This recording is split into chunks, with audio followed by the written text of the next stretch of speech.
All right, today's video is all about the right knee. Does it move outward? Does it move inward? Does it move forward in the downswing? Let's find out.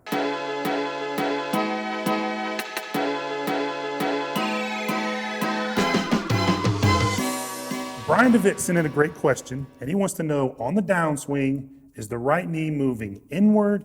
Is it moving outward? Is it moving flexed? Is it moving in extension? How is the right knee moving in the downswing? That's a good question. So we'll kind of defer back to another one of the tour players in our database.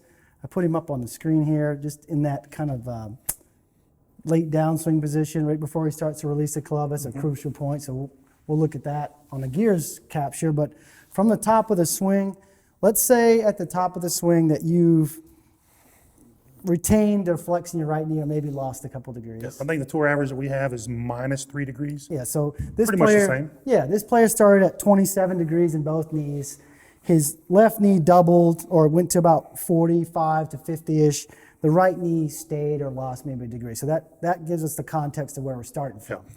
Now from there, what we see the best players do is from the top, right away, the left is going to lose flex and the right is going to gain flex, but the right one gains more than it had at address. So Yes. the right knee is going to gain, and this player, at this point, he's equaled out again at 41 degrees in each knee. So he went 27 at address, about 27 at the top, 40 to 50 in this knee. By the time his hands get to kind of the release point at waist high, he's at 41-ish. So the right knee gains flex from the top. So that was kind of the first question, right? And again, we did a right knee video in our Pros versus Am series. His hands, that club, his hands are in the magic spot when these knees level out. Absolutely. And that's when the forces really start to peak in his pressure movement is right when these knees are level, which is right where we see kind of the hands opposite the hip. So again, another key benchmark for when all this happens. Yeah, so that's kind of aspect one of the right knee motion. Yes. Number two, instead of in this plane of motion, let's look at the face So on. can you do, because I had a really good view of it from here, can you do exactly what you just did with demonstrating what we see our pro do? As far as this motion? Yeah. Yeah, so from the top of the swing, the left knee is going to move in slightly, so the leg kind of moves toward the midline of the stance. As it's flexing. As it's flexing. This one stays fairly stable. You may get a little rotation out of the upper leg here and the knee. And then from there, the left one is going to move back out over the foot to put pressure, start to put pressure into the left foot.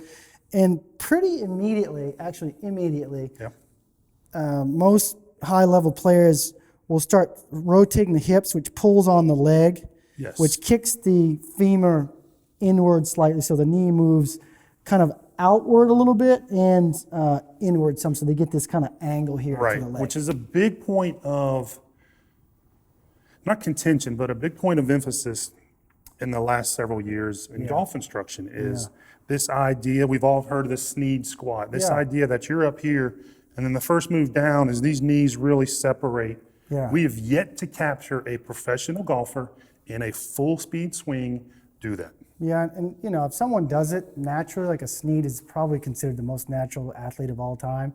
Flexible also. He did it in his swing. But he did that as he shifted. Yeah. People don't realize Sam Snead had a big lateral shift very early in his downswing. Yeah, so to try to do it kind of on your back foot, even Snead didn't do it like that. And just the way he moved his pelvis and shifted to the left, his right knee held, it's fine. I just don't see any modern players. We just haven't captured it. We haven't captured it. And we've looked at a lot, even just, I know it's video, but we've looked at hundreds of good players on video, and immediately that leg starts to Now, work. the opposite also we don't capture. We don't see players artificially trying to pinch their knees in, keep them up here, and really kind of bank and kiss the knees. That used to be a real popular term, kiss the knees. We haven't captured that as well. And I think, you know, if you kick the knee in, it also puts your hip into a really bad spot, Right. Limiting you. So I wouldn't go there either, and that was a great point, Mike. But one final point, we hear a lot about trying to get the knees or the hips into external rotation to start the downswing. And I've had some discussions with some smart PhDs about this, just body biomechanists. you know, if you think about it, your pelvis is rotating so fast to begin with, it would be nearly impossible not to externally rotate the right hip. Right. There's slack there. Your pelvis is turning so fast away from this leg anyway, you're going to go external without the need to. These aren't conscious, like keep this joint here, this joint's rotating. These are just more chain reaction. If I'm firing the hips or the hips are going at such a rate, these all don't turn at the same time. So there's a lag down the chain. And if you're arbitrarily just trying to get the Sneed squat, well, Sneed didn't even do it that way. Right. The forces that he's using in his body and the way he's forcing the club is causing the knees to do that. So if you're putting a ball between your legs and trying to drop it, you're doing it more. You're manufacturing it. Yeah, you're manufacturing that position. You're kinematically trying to do it instead of what are the kinetics or the forces that you would use to make that happen. But at no time would I teach somebody try to do that. And again, we see the best players kicking the leg in and moving forward and not trying to hold it back. So obviously there's a lot of ways to do it. We've even seen players who actually rehearse that move, and then when we get them live captured on the system like the gear system, that move still doesn't exist. Yeah, so again, a lot of different ways to do it.